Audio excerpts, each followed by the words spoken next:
Hello, everyone, and welcome to A Closed Heart Experience. I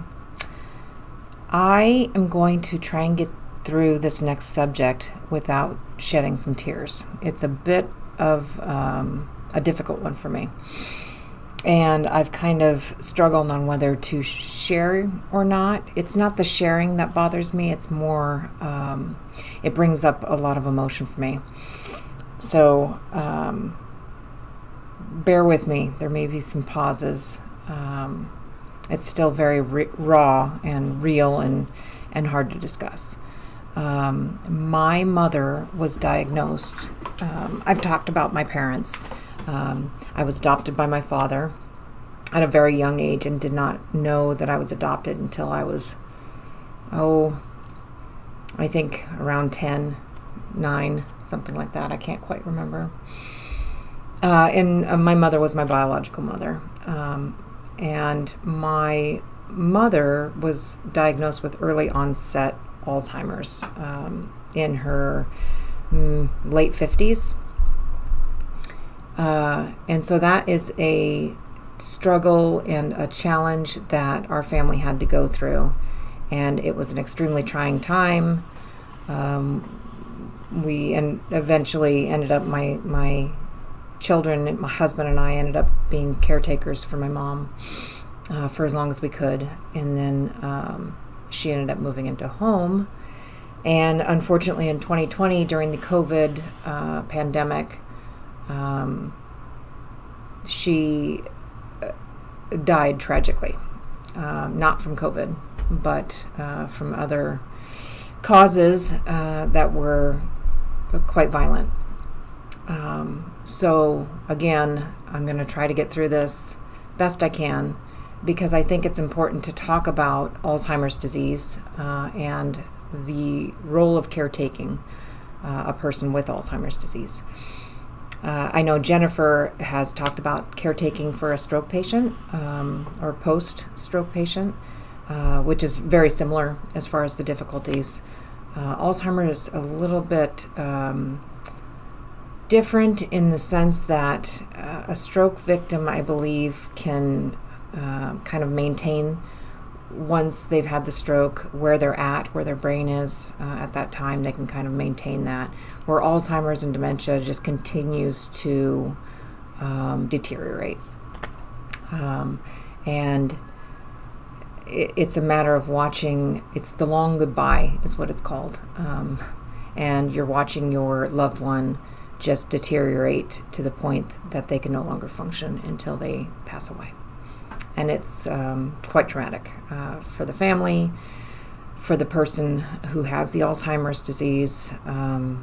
It's just a traumatic and difficult situation all the way around. So I'm going to tell you our story, which again, Alzheimer's, the progression and how people react and the difficulty that the families go through is going to be very different for each patient and for each loved one. So take it with a grain of salt, because if you're dealing with a similar situation, it very, very well be may be very different than this situation. So the weight of a caretaker is a whole new level of pressure, stress, anxiety, fear. Am I doing enough? Am I doing things right? There's not a lot of support out there. There is support, but you really have to go digging for it when you're taking on something like this. So you just kind of roll with it as it comes, unfortunately. So there's a lot of guesswork. There's a lot of fly by the seat of your pants work that has to be done. And you just don't know what's around every corner or what's going to happen the next day. So early onset, like I said, my mother was in her late 50s when she started showing symptoms, but we didn't know they were symptoms. The first symptom was she started to repeat herself. Which she kind of always did. It's myself and 2 brothers. And, when you have kids don't listen. Kids don't listen. So repeating yourself just kind of becomes a habit when you're a parent. And so she did a lot of repeating herself. And we didn't pay much attention to it, really. We just assumed she figured we weren't listening and was driving in her point again. But it became more persistent. She would tell a story, and then 10, 15 minutes later, she'd tell it again. And we just kind of blow it off and say, oh, Mom, you already told us that. Yeah, you just told us that. And we didn't think anything of it. We didn't have a history of Alzheimer's in our family, so we didn't think, we didn't even consider that it was a symptom of anything. The next symptom she experienced was some slight hallucinations. She was at someone's house, and their child had lice, I think. And she did not contract lice. When she came back from that visit, my mother was a very clean person and kind of icked out by that kind of thing. So we made sure we took her in, to the doctor. She made sure that she didn't have lice. But she obsessed on it. And so she was convinced that there was something in her hair. And she'd always have me check her hair, and her hair was fine. There was nothing in it. But she was convinced there was something there. And then from there, she started seeing like translucent little spider mites everywhere. And she would show them to you. And then it progressed to where she was seeing their spider webs, and she was seeing them in midair, and she'd pull them and she'd like wind them up and try and like wipe them off. And so we were seeing all this, and we were realizing that there was some sort of problem. At this time, my family and I were living in Virginia. We had moved from Alaska to Virginia, and my mom came down for a visit and just ended up staying because she was suffering some pretty severe depression at that time, and she was, scared. There was kind of a mass exodus from Alaska. My grandmother had moved. We had moved. My oldest brother, was living out of country at the time, and my other brother was living in Arizona. So we were kind of all splayed all over the states, and she came down to visit and just kind of ended up staying. So after a bit, when she started having the translucent spiders occur more and more, I took her to a psychologist or psychiatrist, and she saw him, and I spoke with him after, and he told me she was faking it. And I was really offended. My mother was not the type to fake something like that. She was genuinely scared and nervous about it. I could tell that she was. I could tell that she was in distress. So he said that it could be one of two things. It could potentially be pseudo-dementia, which occurs when you are severely depressed. It can manifest into almost a dementia where you start to forget things. So I kind of considered that could be what was going on, and was hopeful that might be what was going on. And then, of course, the other side of that coin, he said that he felt she was faking it, which really, like I said, it just pissed me off because I knew better, and I knew my mother, and I knew she would never fake something like that for attention. It just wasn't her personality. So from there, she was talking with my brother who lived in Arizona, and he decided to have her come down and visit with him. And he and I talked about what was going on. And we were still kind of in the discovery phase of figuring out what was happening with her. And he wanted to spend some time with her and see how she was doing. So she went down to stay with him. And she had her car shipped there and her things shipped there. And she decided she was going to live there for a bit. And she went out one evening in her vehicle. I think she wrecked it into the side of his garage. And she got lost. And he ended up getting a phone call from a police officer who had found her and escorted her back home. So that was kind of a concern. He parked her car and didn't drive again. And then my family and I decided to move back to Alaska.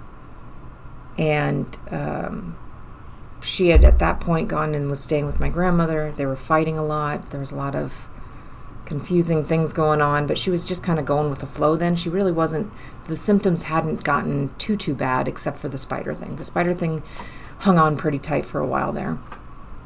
So when my husband and I and kids moved back to Alaska, I had her fly to Alaska so that I can kind of help take care of her and just kind of get to the bottom of things.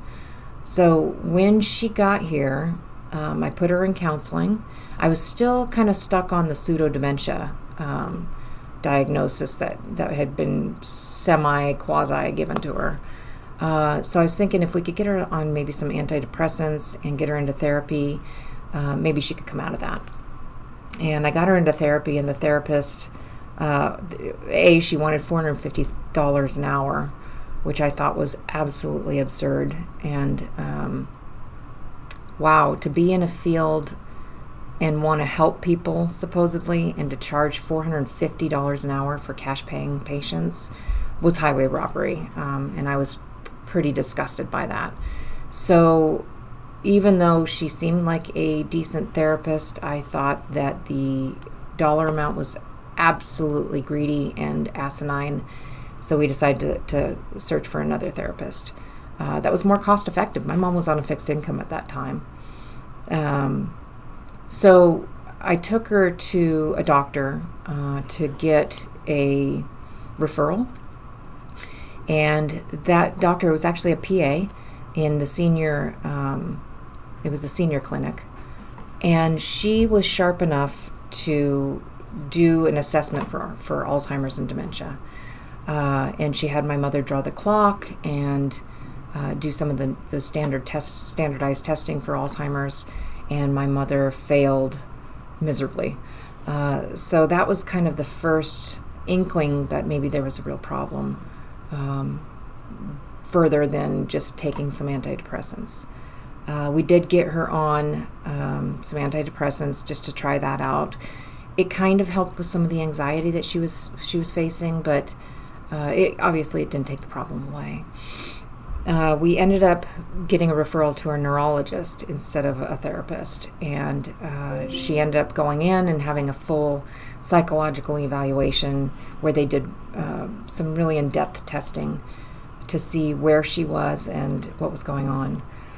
She was fully diagnosed with Alzheimer's after that eval, and I met with the therapist, or the psychologist who did the testing, and she was very, very intelligent and very helpful. One of the things my mom said during testing was that she said that the only reason she was there was because her daughter was pushy and a know-it-all, and that was me. And I'm sure she felt like I was being pushy and a know-it-all because she couldn't advocate for her own health. I was taking the front line of that and advocating for her. So I was pushing through and trying to get things done. And I'm sure that seemed aggressive, but at the time I was scared and worried and just trying to get to the bottom of things. So I just got a chuckle out of that, that she felt like I was being a know-it-all. Yeah, I just got a chuckle out of that. So by the time she had gotten the official diagnosis of Alzheimer's disease, my mother was far enough along that she was forgetting. Her short-term memory was failing her. So she didn't remember she had Alzheimer's or had been diagnosed. So every time we'd go in for a checkup or a doctor's appointment and they would say something about her having Alzheimer's, she'd get mad and say, "What are you talking about? I don't have Alzheimer's disease." And I tried to tell the doctors beforehand, please don't bring up the diagnosis. Please kind of talk around it a bit if you could, because it really gives her a lot of anxiety. And I swear almost every one of them would bring it up to her. And, seeing the fear in her eyes and her having to relive that diagnosis all over again was really unfortunate. So I got a little more aggressive with the doctors and just kind of really laid down before going into the appointment, don't say anything about the diagnosis, please. It hurts her. It hurts her, and it confuses her. So we were moving on. She had her own condo at this time, and it was just down the street from our house, so we were trying to kind of keep her independent, but, making sure she was safe. Her medication I was really worried about, so I purchased a an auto dispenser that was locked, and I would go in and I would fill it once a month. You could fill it, and every day at the same time or twice a day, it would dispense the pills, and then it would beep until she came over and took the cup and took the pills. So, and then I set up so that I could see her and she could see me. I had a camera that she could see me and ring, like a Ring doorbell cam. And then I had the telephone I had set up with photos, so she didn't have to remember any phone numbers. She could just push a button and call. At this time, we weren't comfortable with her living alone. My son had moved back from out of state and was going to be looking for an apartment. She had a condo and it was 2-bedroom. So I asked him if he would be willing to stay with her rent-free, just to have a set of eyes on her. And he was so happy to do that. He and his grandmother were so close and had such a tight bond that he was happy to come and help out any way he could. So he came and stayed with her and really was a huge help. I could not stop working at the time. We still had 2 young kids in the house, or not young, I guess they were middle school age in the house, and we were just a 2-income household. There was no way that my husband or I could not work. So having my son come and help out was just a godsend. And I thank him for it just all the time. It kept her independence just a little bit longer because he was there. And it just eased our minds knowing that he was there with her to help her through things. The hallucinations got worse for her. She would hallucinate that people were holding parties in her house at night and she wasn't invited. So she would stay hiding in her room because she didn't want to offend the people who were having the party in her living room. The picture frames, the people in the picture frames would talk to one another. So I'd come over and her picture frames would be, down, face down. And I'd ask her what that was about. And she'd say, well, they're having conversations and it scares me. And then there was a time that she said a raven had flown into her bedroom and tried on some of her clothes and taken one of her hats. So the hallucinations were kind of taking hold of her. I had taken her out to dinner one night to her favorite restaurant. And she had a bit of a breakdown. And she was crying, and then I started crying, and it really scared me. I was worried about taking her home, so I didn't. I brought her back to my home and kept her with me, and then got her back into the neurologist, who ended up prescribing an anti-hallucinogen medicine or something to take away the hallucinations. It worked really well, and that really eliminated a lot of her anxiety and fear. So Charlie cat, my mom had a cat. He became her world. I actually went to the pound and found the cat. He was a big orange tabby cat.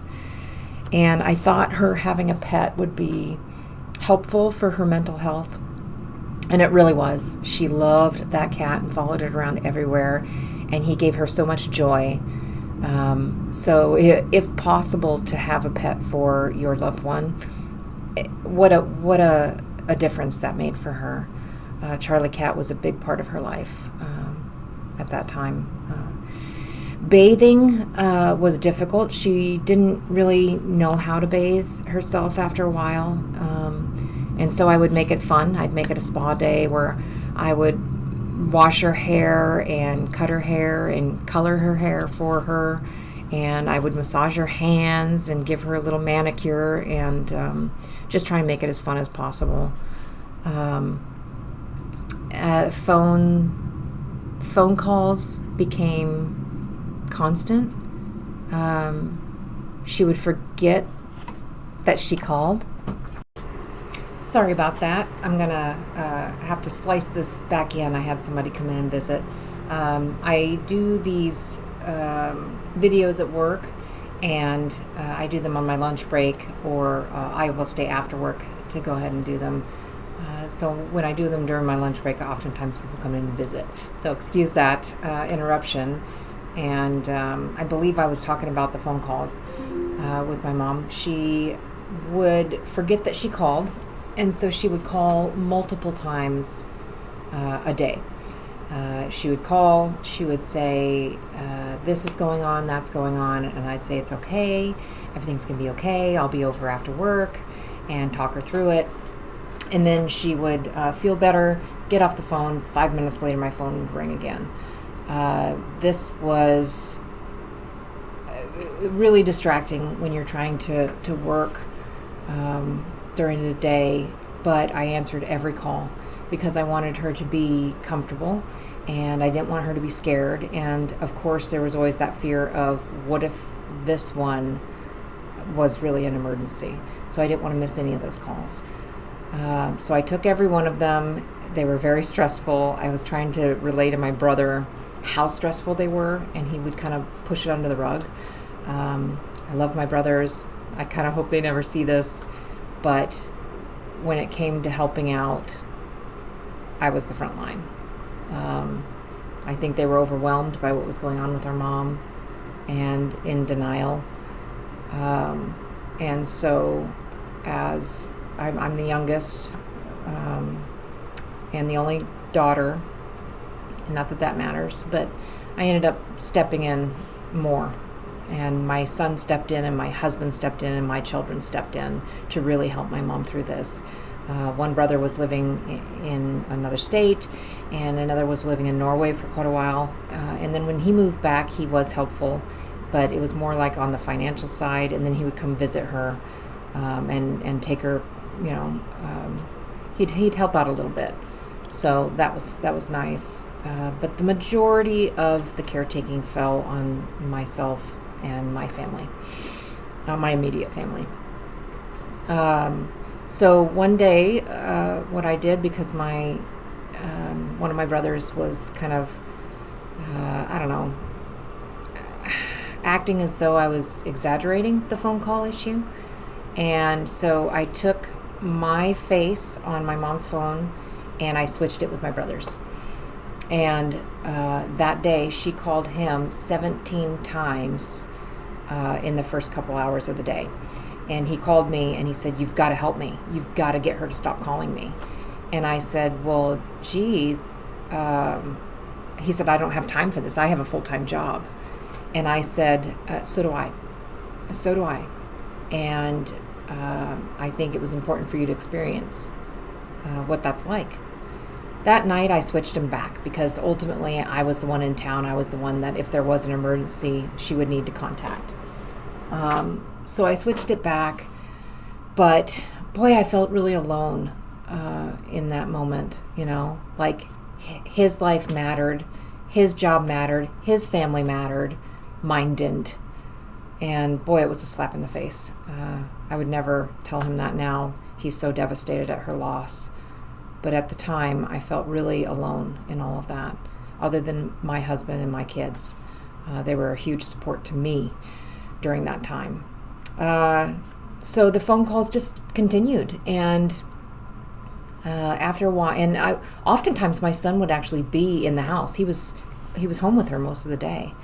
And he might be sleeping in the other room, and so she'd call, and I'd have to remind her that he's there. He's there. You can go knock on the door, and he'll answer. But she was scared and needed to hear my voice, and I appreciated that. So just be there. If you have a loved one suffering from Alzheimer's, just be there, and talk them down. Talk them down. Hiding items throughout the house. She started hiding things. I would find them under her bed, under her pillow. She had a coin collection that she kind of cherished. Really, none of them were valuable coins, but they were hers and she liked them. And she would hide them. She was convinced that people were trying to steal her coins. So she'd always hide them in places, and that was fine. There was no harm in that. She would fixate on finances, and she would obsessively take notes. Obsessive note-taking. So I'd find just binders full of notes, and it was the same thing over and over and over again. and it was always about her finances. She was very worried about her finances. And then one day, I came to her house, and I noticed a cashier's check sitting on the table, kind of folded into four folds. And I opened it up, and it was $147,000 in that cashier's check. And then I found a withdrawal slip from her bank with the rest of the cash that she had withdrawn from her retirement account, or from her account that she was living off of. She was so paranoid that somebody was trying to take her money that she got a ride to the bank and took out all her money and hid it around the house.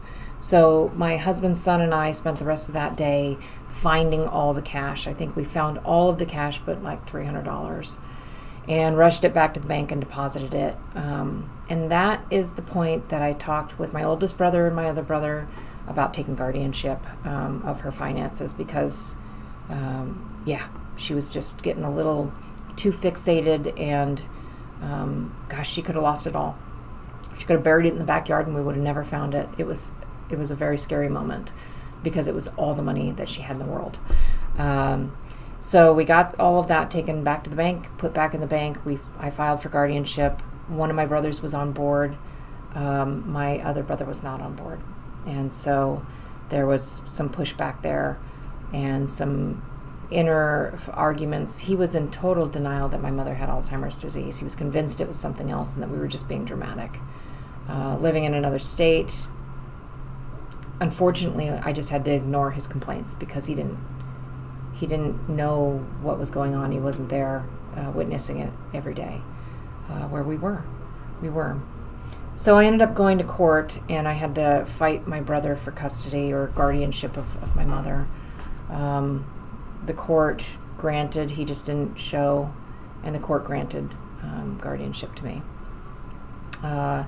And then my older brother, who was back from out of country, and I, after a couple more things happened that were scary, the Mormons had knocked on the door, and were just, trying to talk to her about Jesus Christ and Latter-day Saints and whatnot. And she called me, and she said that they were trying to kidnap her and put her in their van.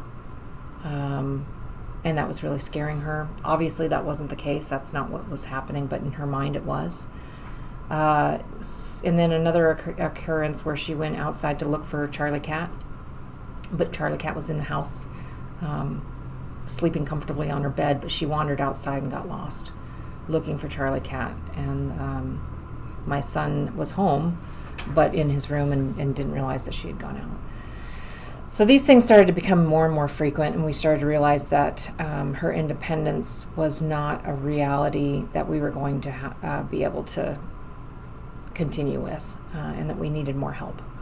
There was some other things that started to take play, serious paranoia, anxiety.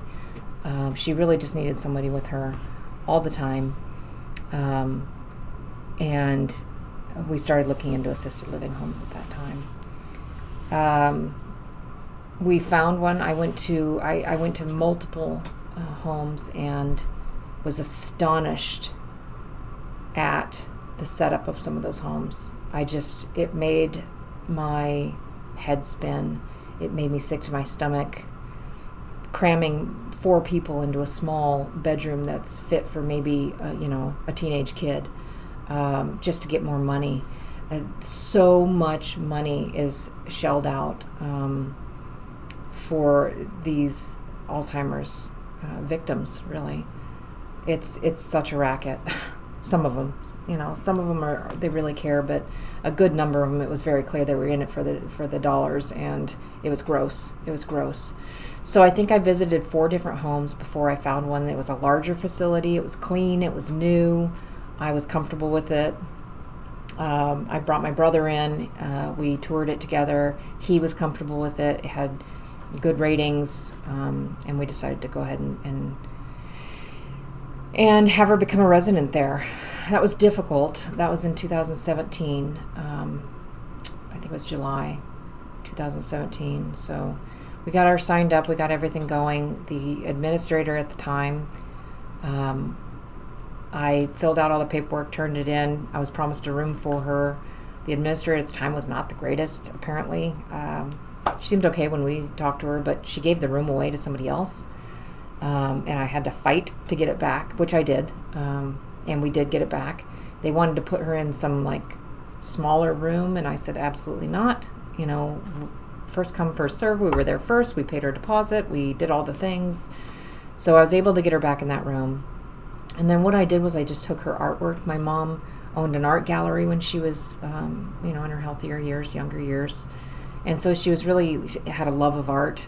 So I put a lot of really fine art onto the walls, and I got her a nice wing-back chair that reclined, beautiful bedding that she would have picked out and been comfortable with. I went and bought her a new bed, Tempur-Pedic bed that was comfortable, and just tried to make it as comfortable as possible for her. I created a photo album that she could flip through with all of our photos, large pictures of our photos, and our names, who we were. Just comforting things for her. Rocks, my mom loved rocks, stones, precious gems, things of that nature. So I put a bunch of those together and put them into a jewelry box that she could play with.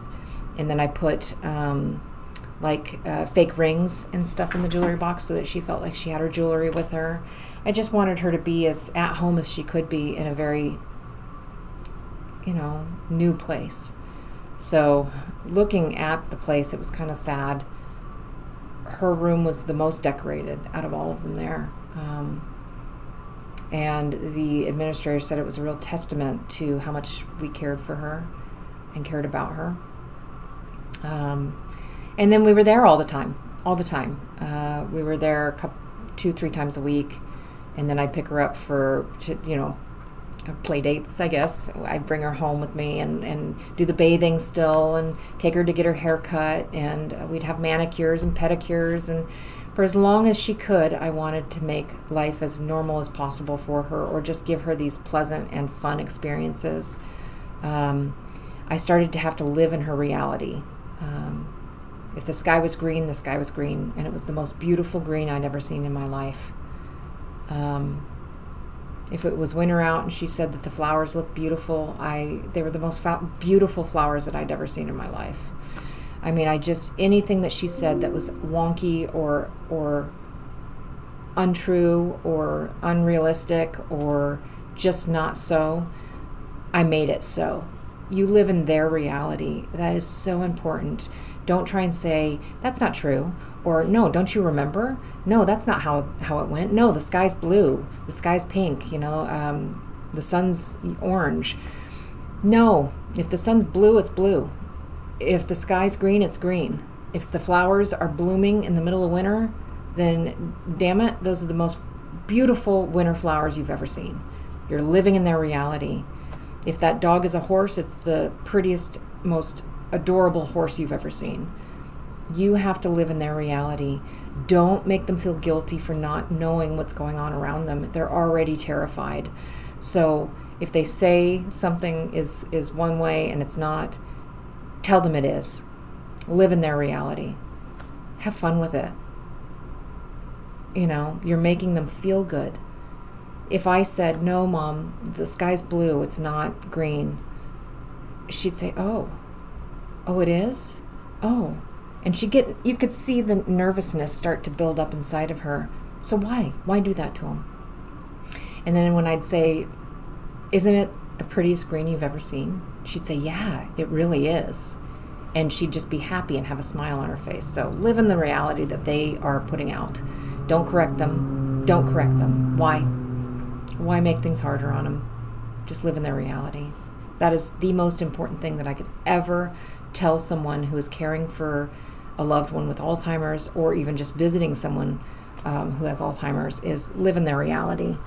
They don't know any better, and you're making their life more pleasant by doing that. So I would pick her up for the doctor's appointments, dental appointments. We had fun outings, and then after a while, she started to experience what they call sundowning. And that's in the afternoon when the sun would start to go down. She'd get really agitated and she'd start checking out the door and wanting to go back to her room, to her home, to the assisted living home. And so where we would have her over for dinner and into the evenings, we had to start to curtail that and make sure that she was back before the sun started to go down. If she was back home or at the assisted living home when the sun started to go down, she would be okay. But if she was with us, she would start to get really agitated. And the brother that kind of had the pushback, he started to come up and visit, and he would see these things firsthand. And he would kind of fight and argue a bit with us, and it wasn't personal. He was starting to live with the reality of what was happening, and it was paining him. So I don't hold him responsible for his reactions at all, because it's just such a difficult thing to go through, and to watch your family member go through. So he was entitled to being upset. We all were. One of the problems that she started having at the assisted living home is she would wander a lot. My mother was very healthy because she had early onset. She wasn't wheelchair bound, bed bound. She could walk, and she could walk all over the place. And her body was okay, but her mind wasn't. So she would get up and she would wander a lot. And she would wander in and out of other people's rooms. She would take their toothpaste. She would take their pajamas and put them on. She would just kind of rifle through their things and take them. And that's super common for them to collect things and hide them. That's just kind of a standard side effect of Alzheimer's disease is the need to squirrel things away. So that was kind of an issue that we were dealing with. She was having sleep problems, sleep insomnia. And so she had to be put on some medicine to help her sleep. I think it was trazodone, maybe, if I remember correctly. I can't recall which one it was. One of the sleeping remedies or assistant medications. That seemed to help a little bit, but she was active. She was an active patient for them or a resident for them, which kind of made things difficult. And then right along with living in their reality, you'll notice that your loved one may start to fake it until they make it. You'll be talking about a subject and they'll just kind of agree or go along with the conversation, and it's kind of clear they're not quite sure what they're talking about. They're faking it till they make it. And that's one of the ways that you can kind of tell that they may have an Alzheimer's or dementia diagnosis is as you're speaking to someone, if you feel like they're kind of faking it until they make it, you might want to get them to the doctor for some testing. She did that quite frequently. And that was one of the earlier on symptoms that we were starting to notice too. So, let's see, she wandered out of the facility once and was found a few blocks away by one of the cooks coming in the morning. That was upsetting. We talked with the administrators about that, and they were able to put in a system where she had a bracelet and the doors would lock unless you had a code to get in or out. There was some safety protocols that were put into place for that. It took a good year and a half to get them in place after she'd wandered away. So that was upsetting, but also just a reality of, they wander. Just keep an eye on that. Be prepared for that. Aggression. As things progressed with her disease, she became more aggressive. She would slap and hit, which was not like her. She was very childlike. When she was with me, she was never aggressive. I never saw that side of her. But I tried to keep things kind of fun. She didn't like getting her blood pressure taken, so she'd get a little aggressive there. If she wanted something and it wasn't given to her, she'd get a little aggressive there. But with me, it was like having a 6-year-old or a kindergarten with you after a while, because she was scared.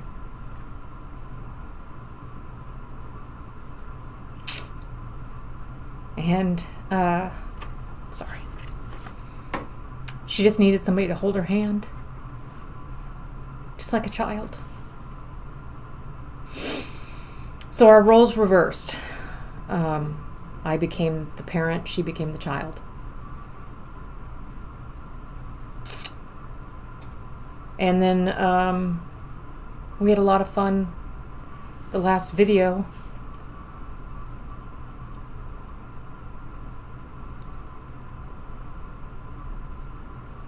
I'm so sorry.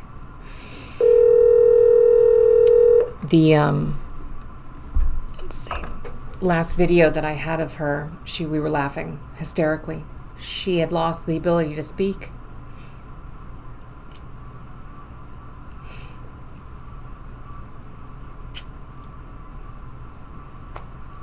But she could still laugh.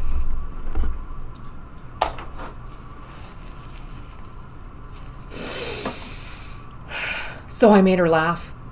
I'd tell jokes and I would do funny things and we would laugh hysterically together.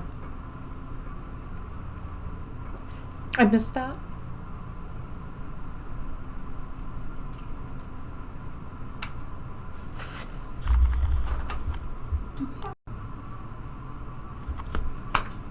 Okay, sorry about that. I had to compose myself for a minute.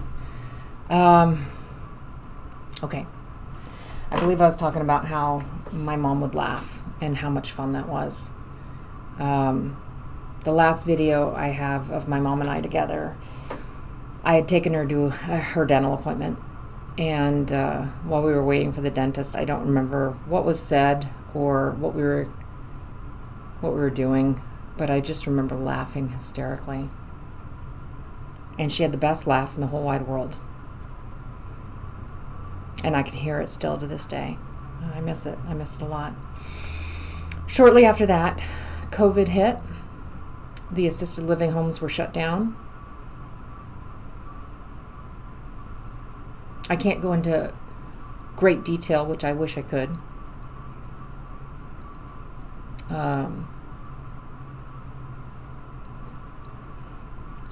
But my mother began to fall. And no safeguards were put into place to mitigate her falling. So she would fall and fall and fall and hit her head.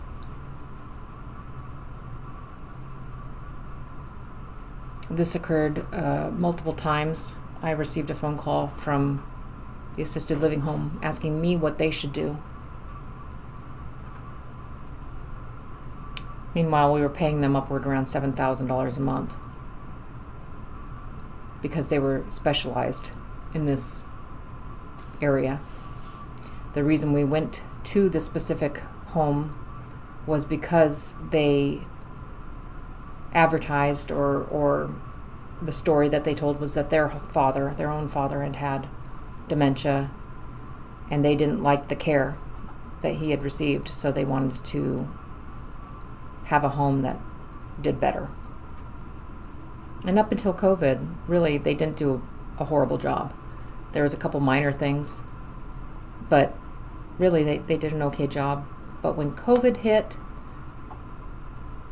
and no one was monitoring anymore, we weren't allowed to come in and see our loved ones. The state was not allowed to come in to monitor. Everything just stopped, and everyone was locked inside the assisted living homes to do as they will, or as little as they wanted. On September 24th, my mother fell and hit her head and had to go to the emergency room. She had a massive laceration on her head that bled horribly. Luckily, there was no internal bleeding, and she was able to be taken back to the assisted living home. I was not allowed to come into the hospital, so I sat in the parking lot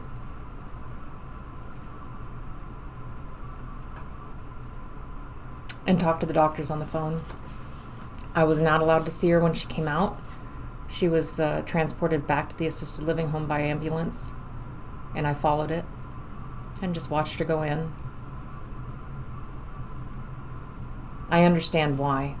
I understand the safety protocols that were in place. What I don't understand is why the quality of care changed inside that home when no one was watching? Why didn't it stay the same? On September 29th, my mother fell backwards and hit her head from a standing position. She suffered a massive hematoma that was inoperable. She was placed on life support. And it just so happened that my aunt, both my brothers, and I were in town.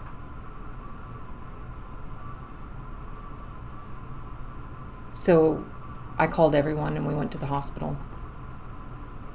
The security guard at the front tried to say that only one of us could go in to be with her. And I became that raging advocate. And I said, you are not going to make us choose who gets to be with her when she dies. And at that time, the nurse that I'd been talking to on the phone came out, and he said, it's okay, let them all come back. We dressed in full protective gear, and we went back and we stood with my mother, who was positive for COVID but didn't have any symptoms. She had just contracted. She just happened to pop positive for COVID. Or, I don't know if she had COVID or not. The hospital said she did, but she didn't have any symptoms of it. She was there because she slammed her head so hard. She had an inoperable brain bleed. Massive. It took up the whole hemisphere of her brain. So we stood with her for a minute. It was very clear that she was not going to survive. And she would not want to live on machines. Her face was beaten and bruised. Beaten's the improper word. Her face was badly bruised in multiple stages of bruising.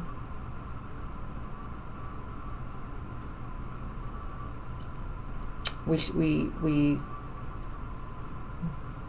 collectively made the decision to stop the machines, and my mother died instantly.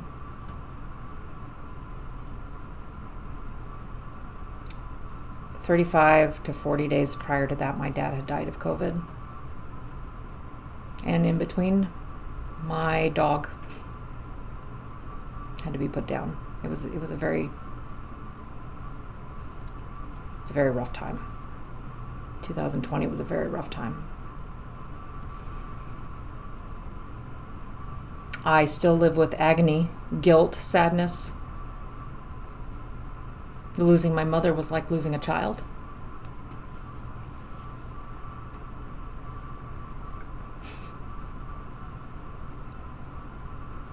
I was responsible for her, and I couldn't get to her.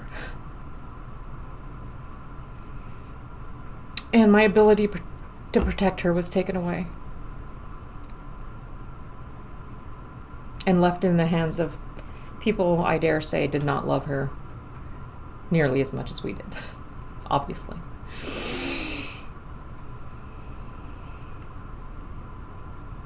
I had my mother cremated. She did not have a funeral because of the times. So I have her cremated, or her ashes on my mantle.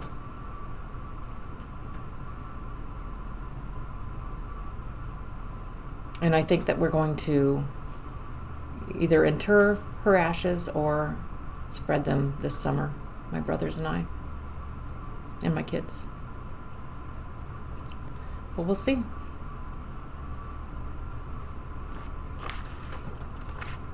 We'll see.